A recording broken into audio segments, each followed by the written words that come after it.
called to order. It is 6:40. At this time, I'd like to interject using executive privilege. As you can see, we are one board member short this board meeting. Last Wednesday, the board received a letter of resignation from Amanda Falashi. I think I speak for the entire board in saying we regret her decision, but it is hers to decide. She served the board first as treasurer and then as the clerk. Amanda certainly will be missed, and we wish her and her family well. As per the bylaws of the Raymond School District, we will ask for letters of intent from anyone interested in serving out the remainder of Amanda's second year. This time period is from the time they are placed until the 2025 spring election. So it is basically 9 months of board participation. Anyone interested needs to submit in writing their intention and reasons for board consideration to serve this time period. The sitting board will make the final decision. You can email me your letter of intent. You can find that on the district website. This time period will be open from now until Friday, June 28th. We will make our decision on our first board meeting in July. And at this time, I would like to add that Janelle has graciously accepted to fill the role of clerk, along with being the vice president, until the new board member will be sworn in. And with that, please rise for the Pledge of Allegiance.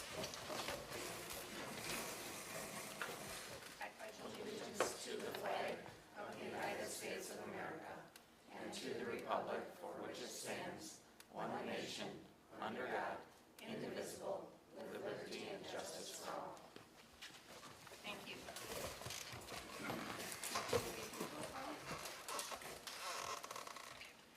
Ed Robinson. Here. Here. Mike Howard. Here. And Audrey Coffich. Here. Verification of public notice pursuant to 19.841 Wisconsin statutes.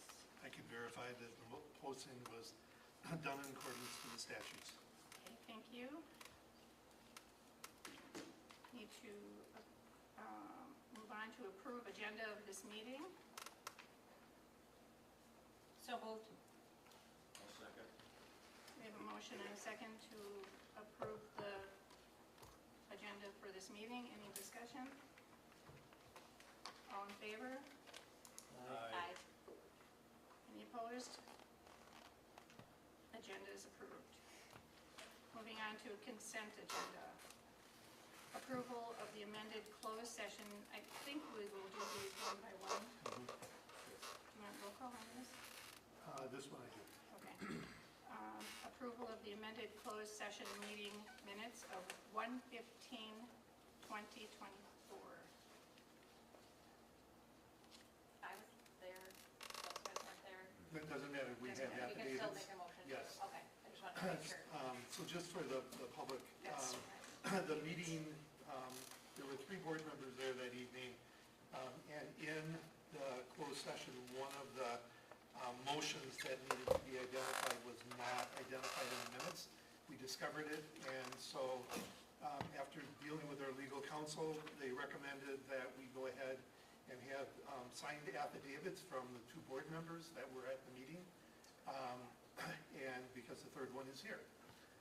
So the minutes have been amended, and that is what you are looking to approve this evening. So moved. Either one. Because we have the affidavits. Oh, I second it. Okay, I have a motion and a second to approve the agenda, the amended closed session meeting minutes of 1/15/2024. And to make note, the affidavits are on file. So, Any discussion? All in favor? Aye. Aye. Motion approved. Approval of the regular meeting minutes of 5/20/2024. So moved. Second. We have a motion and a second to approve the regular meeting minutes of May 20th, 2024. discussion? All in favor? Aye. Motion approved. Approval of the Personnel Committee meeting minutes of 6/5/2024 and Curriculum Committee meeting minutes of 5/29/2024.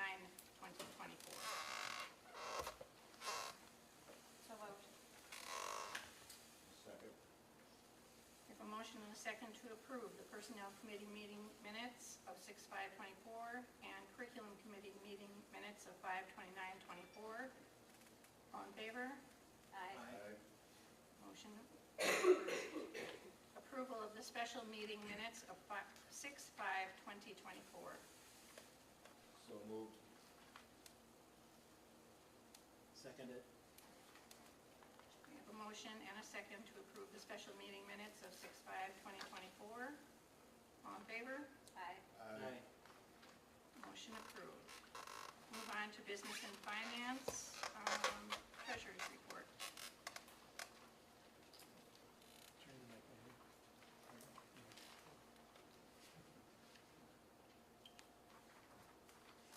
Okay, treasurer's report. Our beginning balance was $250,748.79. Accounts payable was $155,020.03. Our receipts was $93,283.88. Payroll disbursements was $223,815.76. For journal entries, there was 0. And our ending balance is a negative $34,803.12. Is there a second? Pardon? The second? I'll second. Okay, we have a motion and a second to approve the treasurer's report as stated. All in favor? Aye. Aye. Motion approved. Vouchers and payroll for approval. Okay, we're going to go through those, Just as noted, just as noted yes. for the vouchers. So the payroll check as noted. As noted.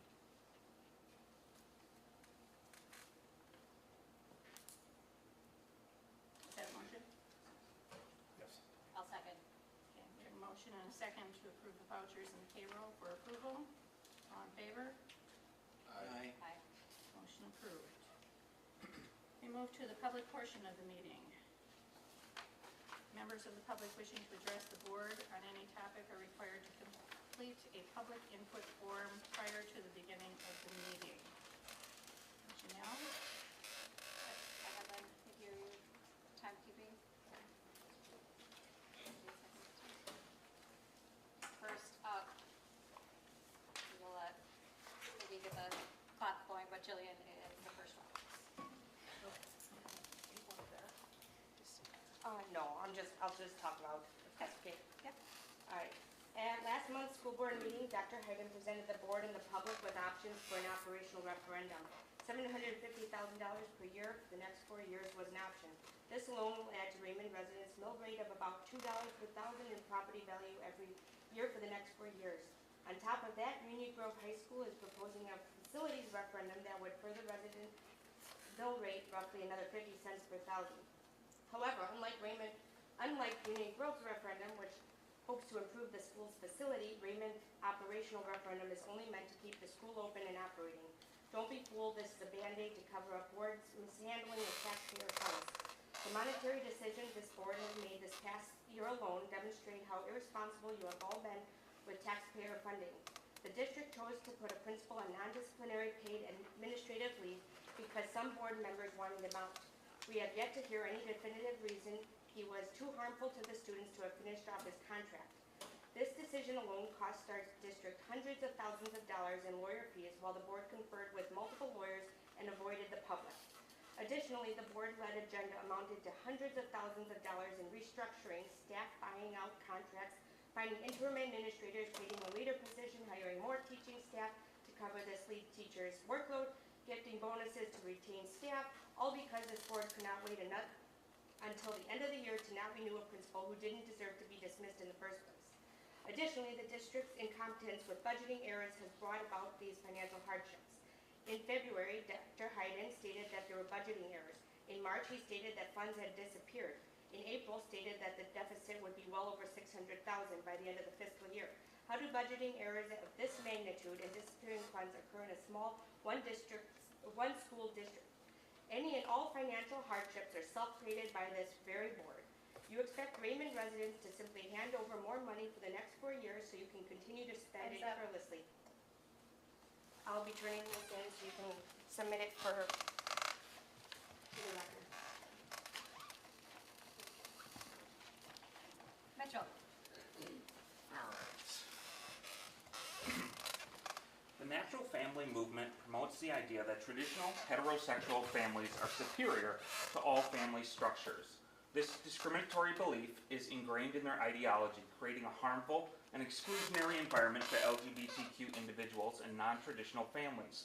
Supporters of this movement believe homosexual marriage, state-run education, Sharia law, masturbation are only some of the things that lead to destroying the natural family. Supporters pledge, I will do everything within my power to encourage the growth of the natural family and to put it in a prominent place it must occupy in order for this republic to continue to be the greatest nation on earth. They also claim our history as Americans depends on it. Would you be surprised then to learn that the president of this very school board adorned their home with a yard sign that expressed their open support of the natural family movement and its anti-LGBTQ positions, which not only raises questions regarding recent actions undertaken by this district, but it undermines the district's duty to foster a safe, inclusive, and equitable learning environment for all students and staff. As a board, you must strongly condemn the harmful and divisive rhetoric promoted by this movement and uphold the values of diversity, equality, and respect for all individuals, regardless of their family structure or sexual orientation. With that, the community calls on the president and spokesperson for this district, who posted that sign, to resign immediately. Should they refuse, we call on the fellow members of the board to censor them and remove them from their position for a violation of board policy regarding behavior, communications, and code of conduct, a policy that they violated in the past, which they suffered no recourse. There's no more room for discrimination in Raymond. And I have something to submit for the minutes, and anybody else's.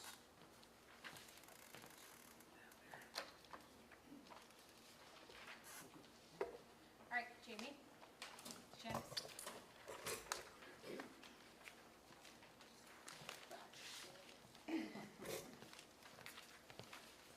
I would like to express my frustration with the open records request process. To me, it feels as if there is a direct intention of delaying, deflecting, and ignoring open records requests. I submitted a request on May 8th with a request to receive a written response within 5 days as prescribed by law. On May 21st, 13 days later, I received a letter from Mrs. Kosich attached to an email from Dr. Hayden.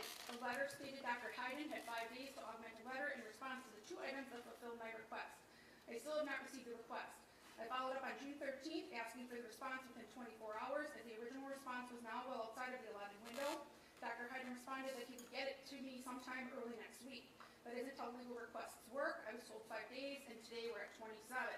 Another prime example of delaying, deflecting, and ignoring requests is when a request was made on May 2nd for all votes taken in closed session from April 1 of 23 to May 2 of 24. The Wisconsin Association of School Boards has published requirements that motions and roll call votes of each meeting of a governmental body shall be recorded, preserved, and open to public inspection for both open and closed sessions. Dr. Hayden initially responded with a request to clarify the dates when the request clearly stated April 1 of 23 to May 2 of 24. The information provided to this request was also after the 5-day required time frame, and then it only provided information for the April 24 and May 24 votes. Is this ignoring, deflecting, or both? A follow-up email was sent to Dr. Hayden clarifying no other votes were taken in closed session between April 1 of 23 and March 31 of 24. There has been no response from Dr. Hayden to the follow-up question. I would then be left to infer no votes were taken in closed session for that 1-year time period, which is confusing as the district has been involved in making many significant decisions and an incredibly small number of public votes. It also begs the question how minutes from a closed session in January are now being amended in June after the open records request was made. clarify that, I did respond to her to let her know that there were no things that we could release at that point that were open for the public. So I did respond to that. Why couldn't they be released?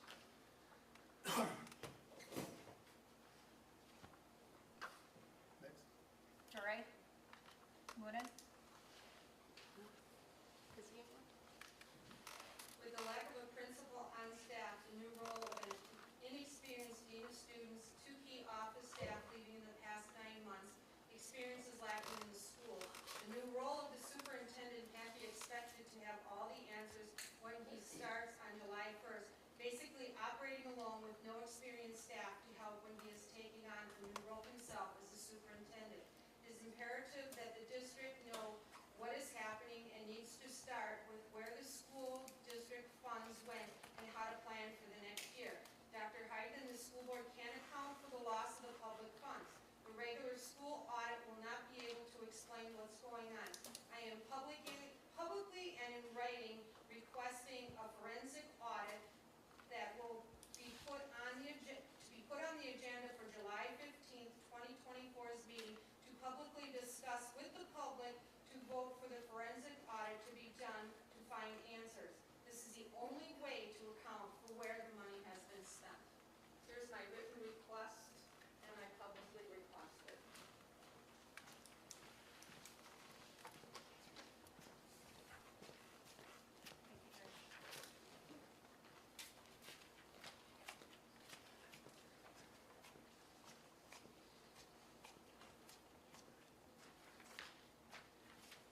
All right. Jennifer Rybar?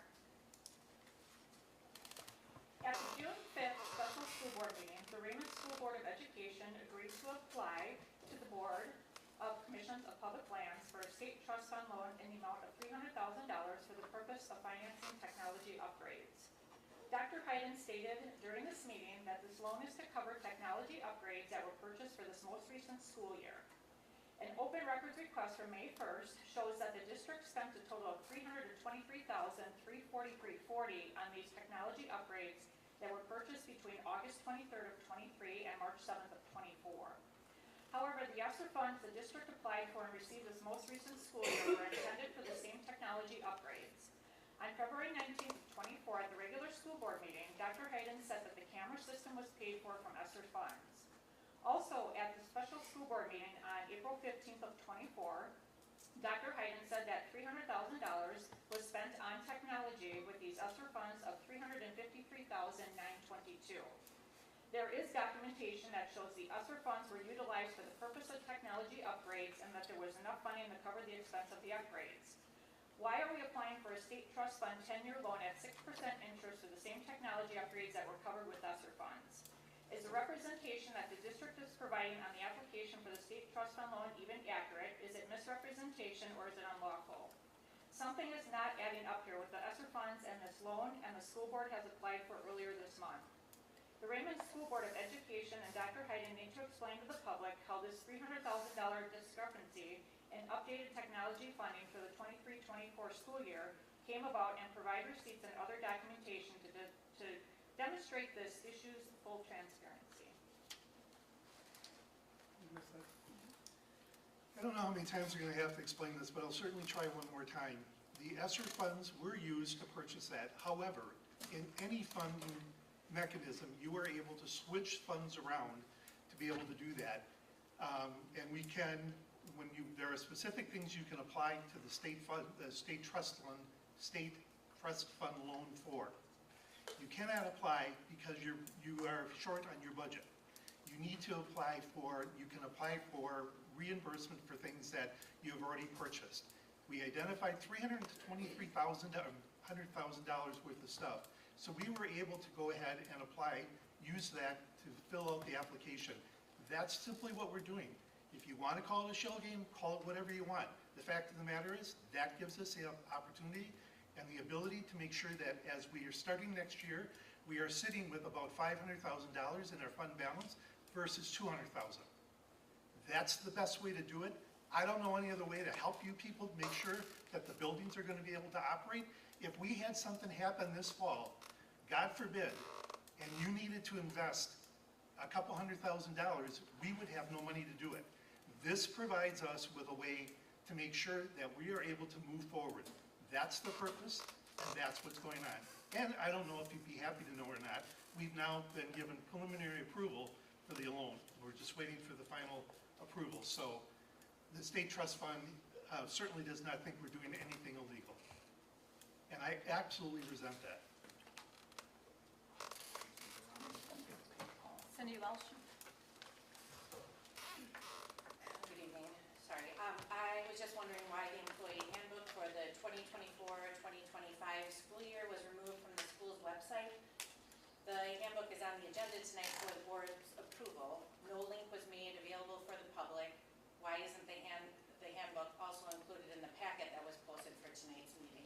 Those have been helpful, and they've been made available to us to allow the board to be transparent as the community has asked. With this missing, it appears that there's information that may be being withheld related to items in the handbook. For example, has the revision for the loyalty program been added to the new handbook, which includes paying for staff to further their education?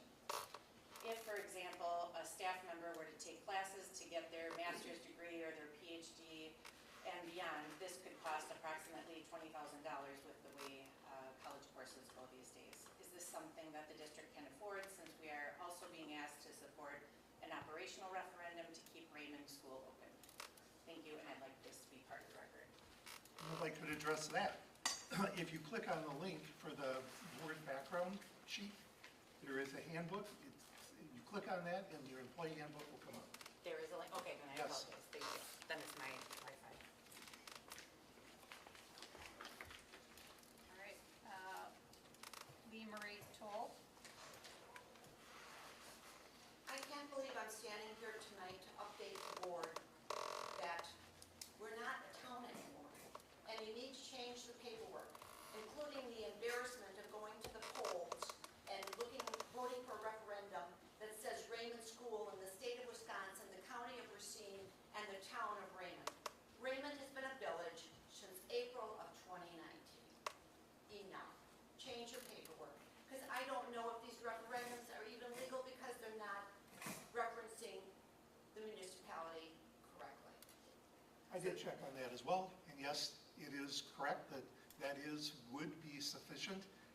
And because we were concerned, it should say village, but the official name for the district is recognized as the township, and I would highly encourage the district to go ahead and make that change as well. But this referendum will stand no matter what with the wording as it is. How do you make a change? The village board- is changed. It's a village, it's no longer The board has, the town. it is a legal name, and the board would have to act on that. Well, it's 5 years overdue. And I, Get with the program. and I wasn't here, and I could certainly agree with you. It's 5 years overdue. And then the other thing I don't understand is when you have committee meetings and you're approving minutes, how do people that were not at the meeting approve the minutes? Because how do they know those are the correct minutes? You're voting on them to approve them, that they're correct. You weren't there. The same thing goes if you are approving a regular board meeting and you were not at that regular board meeting. How do you approve it? That's wrong.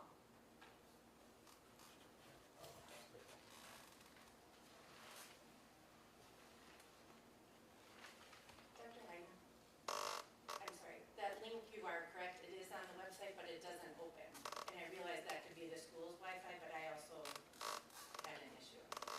Well, I will double check to make sure there is no intent to hide Yep. the handbook. Megan Lambert. I just have one quick question. Why it has taken so long to amend the January meeting minutes approved in February? Because it was just discovered.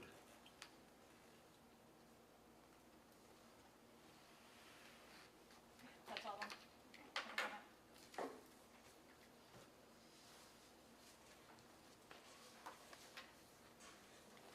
We move on to old business. The 2024-2025 employee handbook. So this item has been on your agenda for last month, and it's on again this evening for the final approval. During the last month, we had requested board members take a look at the handbook, and please reach out if there are any questions or concerns, and there were none.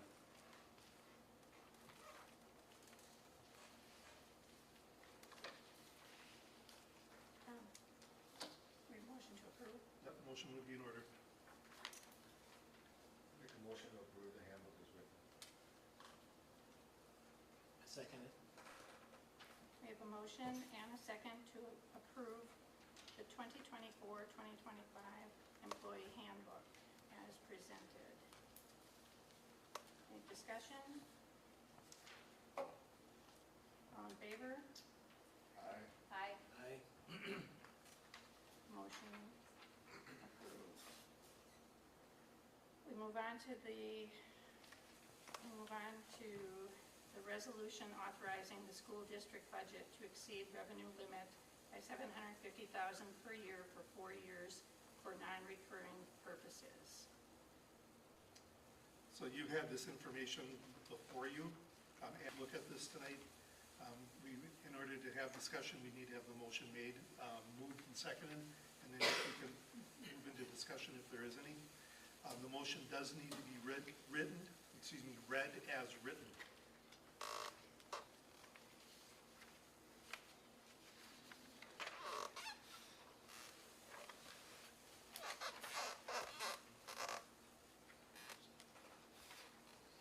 It's on the handbook or the authorization page.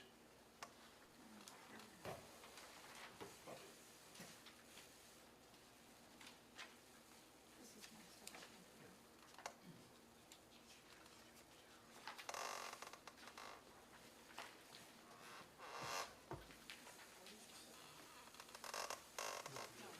This is the second one. This is the motion. There are two different motions that need to be made tonight. The first is to authorize the referendum, authorize the exceeding the fund balance, and then, the revenue limit, and then the second one is for, to go ahead and post the agenda, post it on the board election.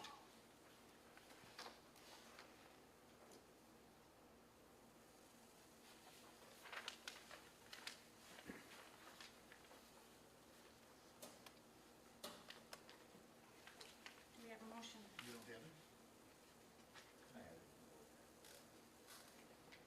All right, can we just recess for 5 minutes and go make copies for the board members? They were in your packet, and apparently we don't have them in front of you. You just go make that motion, I'll be right back. Can you do a recess for 5 minutes? Yep. We are in recess for 5 minutes.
All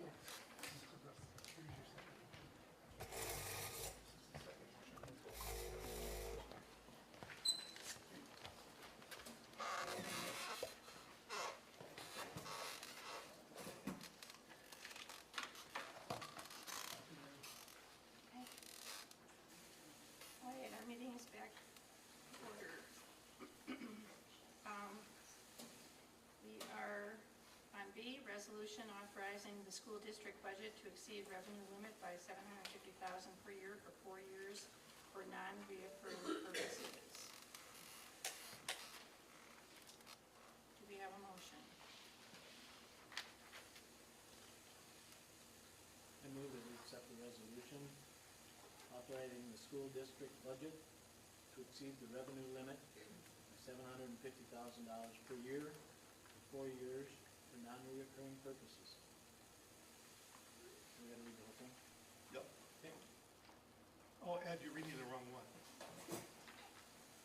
That is the wrong one. Oh, That is, sorry. Ed, that is the wrong one. It is the other sheet, I believe. Oh, this is the resolution. That's the resolution. No, sorry, you're right. We need to read this right here. Okay, right here. That's the second one, sorry.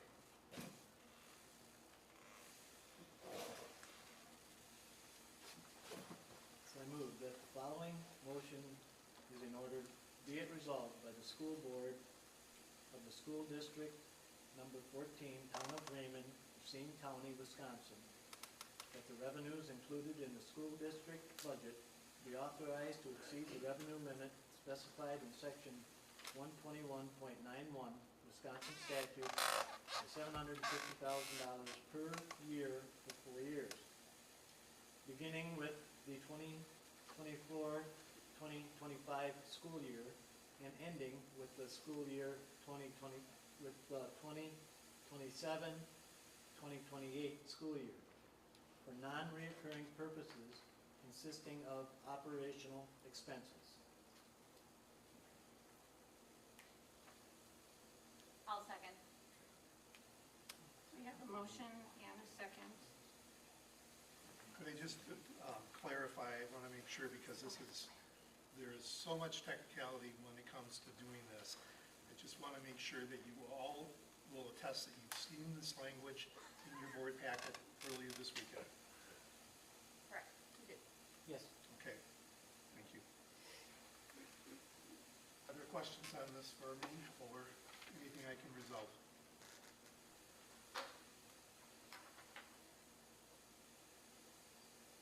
I would note on the bottom of the board packet sheet that the impact for the first year is $1.28 per thousand, or $128 more for 100,000 per assessed home value. Second year it drops to $1.02 per thousand for $100,000.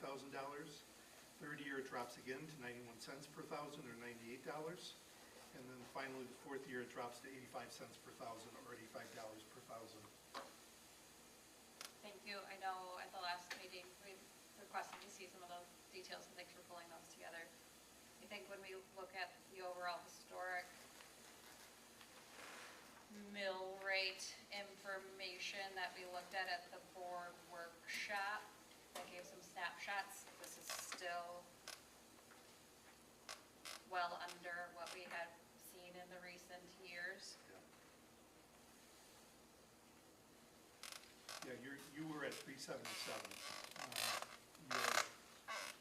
4 years ago, you were at just about $8, right around $8 per thousand.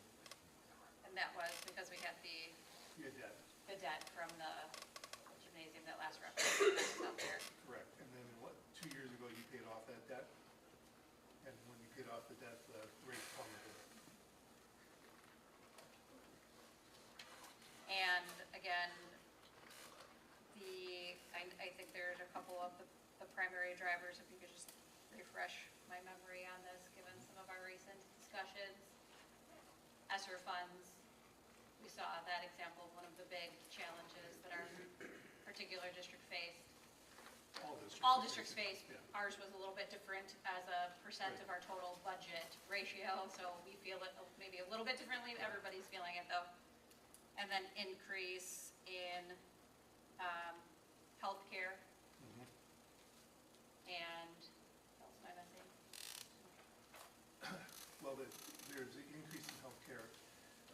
ESSER funds play a big role for us Yep. for this next year. Obviously, our staff costs, although next year, we are staying the same at this particular point.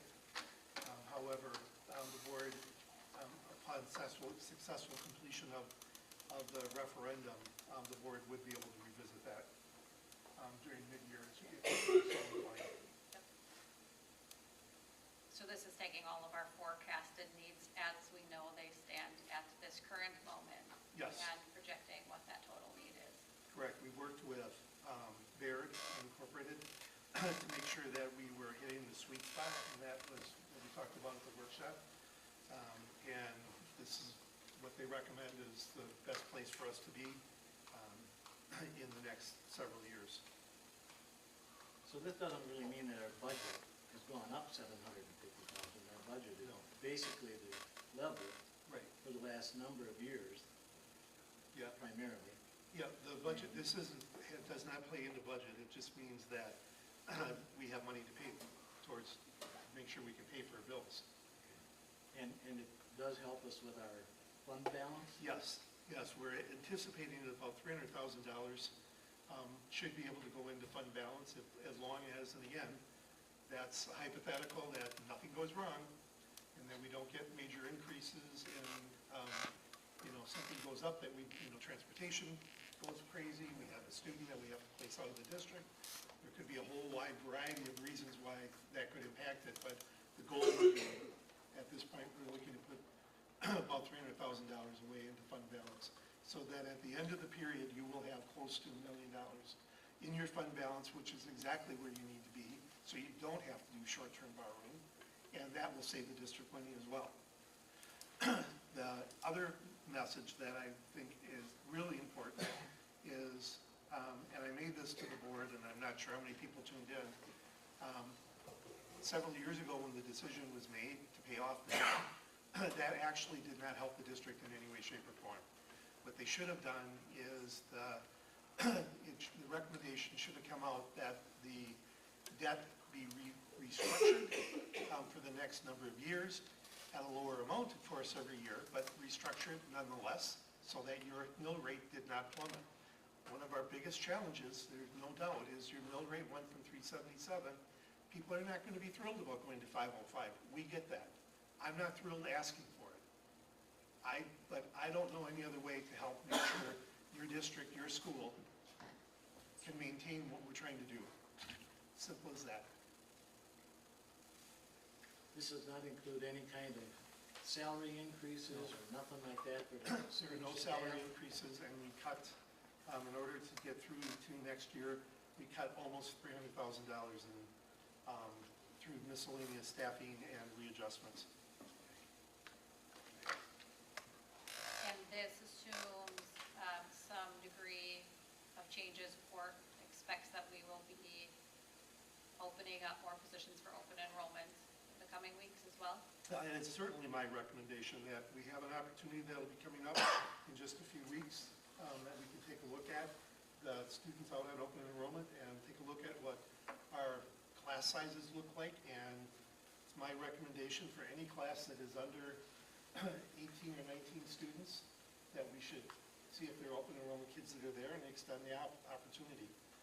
And that action we can't take until July 1st. Correct. After the current open enrollment Period has to end. period ends. Thank you. Yes. And the board, there's no action on behalf of the board. That is an administrative function, and the administrator will, as routine, will go in and take a look at the open enrollment slots and try to figure out how we can do that.